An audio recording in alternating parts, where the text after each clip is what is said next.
গরম গরম ভাতের সাথে এরকম মাছের মাথার ঝোল অসাধারণ লাগে। কেমন হলো জানাবে একবার।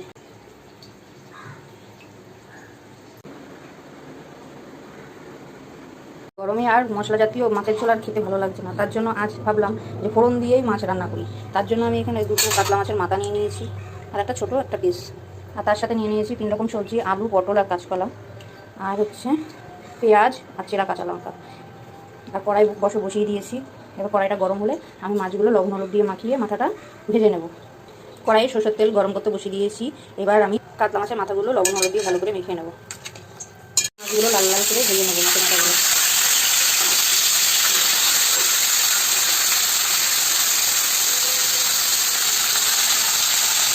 মাছ ভাজা হয়ে গেছে।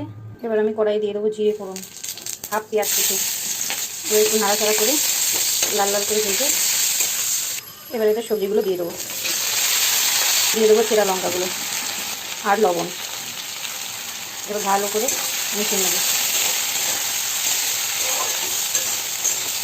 করে সব কিছু ভাজা ভাজা হয়ে গেলে সেটা দিয়ে দেবো পরিমাণ মতো হলুদ। তারপর আবার একটু নাড়াচাড়া করে এবার দিয়ে দেবো পরিমাণ মতো জল। একদম ঝোলও হবে না, একদম গাঢ়ও হবে না, পরিমাণ মতো। এবার ভালো করে টকবক করে ফুটে উঠলে এতে ভাজা মাছের মাথাগুলো দিয়ে দেবো। আমার আরও অনেক রেসিপি আছে, রুই মাছের কালিয়া, রুই মাছের ঝোল, কাতলা মাছের ঝোল, অনেক রকম রেসিপি আমার চ্যানেলে দেখতে পাবে। মশলা দেওয়া আছে, হালকা পাতলাও আছে, অনেক রকম। এটা একটু নতুনত্ব, তাই তোমাদের সাথে শেয়ার করলাম। এইভাবে রান্না করে খেয়ে দেখবে, অসাধারণ লাগে। হালকা পাতলা গরম গরম ভাতের সাথে খুবই ভালো লাগে। এখানে সব কিছুই প্রায় সেদ্ধ হয়ে এসছে। এবার আমি দিয়ে দেবো মাছের মাথাগুলো।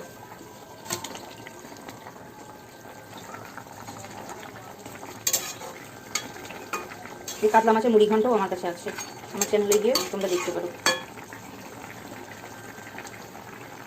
এবার আমি 3 মিনিটের জন্য ঢেকে দেবো। দিনের বেলা তো তাই এখানে কালারটা এমন লাগছে, কিন্তু তোমরা করে দেখো, সর্ষে ফুলের মতো কালার হবে। একবার তোমরাও ট্রাই করে দেখো, সত্যি বলছি অসাধারণ লাগে। গরম গরম ভাতের সাথে এরকম মাছের মাথার ঝোল অসাধারণ লাগে। কেমন হলো জানাবে একবার।